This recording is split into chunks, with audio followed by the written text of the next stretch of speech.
2025 നവംബറിൽ ഇറങ്ങാനിരുന്ന സിനിമയായിരുന്നു love insurance company. കാത്തിരുന്ന് ഇന്ന് ഈ സിനിമ ഇറങ്ങായിരുന്നല്ലോ. അപ്പോൾ അത് കാണാൻ വേണ്ടിയിട്ട് പോവാണ്.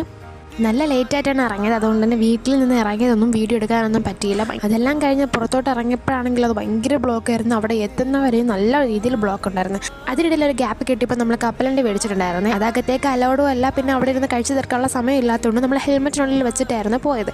അങ്ങനെ കാത്തിരുന്ന് അവസാനം നമ്മൾ അതിനകത്ത് കയറി. സിനിമ ലേറ്റായി എന്ന് കരുതി അതിനകത്ത് കയറിയപ്പോഴത്തേക്കും കറക്റ്റ് ടൈം തന്നെയായിരുന്നു. അപ്പോൾ നമുക്ക് കുറച്ച് സന്തോഷമൊക്കെ ആയി. പാട്ട് ഇറങ്ങിയിട്ട് ഏകദേശം ഒരു കൊല്ലമായതുകൊണ്ട് തന്നെ ഈ പാട്ടിലെ വരികളൊക്കെ കാണാതെ അറിയായിരുന്നു. അങ്ങനെ മൂവി എല്ലാം കഴിഞ്ഞ് നമ്മൾ പുറത്തോട്ട് ഇറങ്ങിയപ്പോഴത്തേക്കും അടിപൊളി മഴ പെയ്തേക്കുന്നു. സംഭവം എന്താണെന്ന് വെച്ചാൽ വണ്ടിയും ഹെൽമെറ്റും അതിനുള്ളിൽ വെച്ചിട്ടുണ്ടായിരുന്ന കപ്പലട്ടി എല്ലാം തന്നെ നനഞ്ഞ് സൂപ്പറായിട്ടുണ്ടായിരുന്നു. ഹെൽമെറ്റ് ആണെങ്കിൽ കമഴ്ത്തിയായിരുന്നു വെച്ചത്, അതുകൊണ്ട് അടിപൊളിയായിട്ട് നനഞ്ഞു. ഇതായിരുന്നു കപ്പലണ്ടിയുടെ അവസ്ഥ, ഇതായിരുന്നു ഹെൽമെറ്റിൻ്റെ അവസ്ഥ.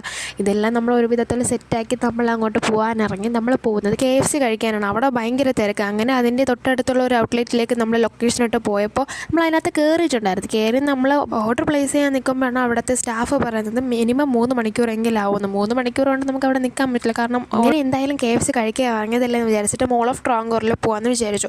അവിടെയാണെങ്കിൽ നമ്മൾ തിരക്കൊന്നും പ്രതീക്ഷിച്ചില്ല. കാരണം തിരക്ക് കാണാൻ ചാൻസ് ഇല്ല എന്നൊക്കെ പറഞ്ഞ് അങ്ങോട്ട് പോയി.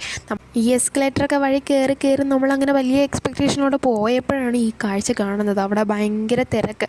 അവിടെ കണ്ടതിനേക്കാൾ തിരക്ക്. കുറച്ച് നേരം അവിടെ നിന്ന് നോക്കി, പക്ഷെ നടക്കില്ല എന്നുണ്ടപ്പോൾ പിന്നെ നമ്മൾ ചിക്കൻ കഴിച്ചിട്ട് നമ്മൾ പിന്നെ നേരെ വീട്ടിലേക്ക് പോകാൻ ഇറങ്ങി. അങ്ങനെ പോകുന്ന വഴി നമ്മൾ കടൽ കണ്ടിട്ടുണ്ടായിരുന്നു, അതും കഴിച്ചു. അതിനുശേഷം നമ്മൾ നേരെ വീട്ടിലേക്ക് തന്നെ പോയി. സോ അത്രയേ ഉള്ളൂ. ബൈ.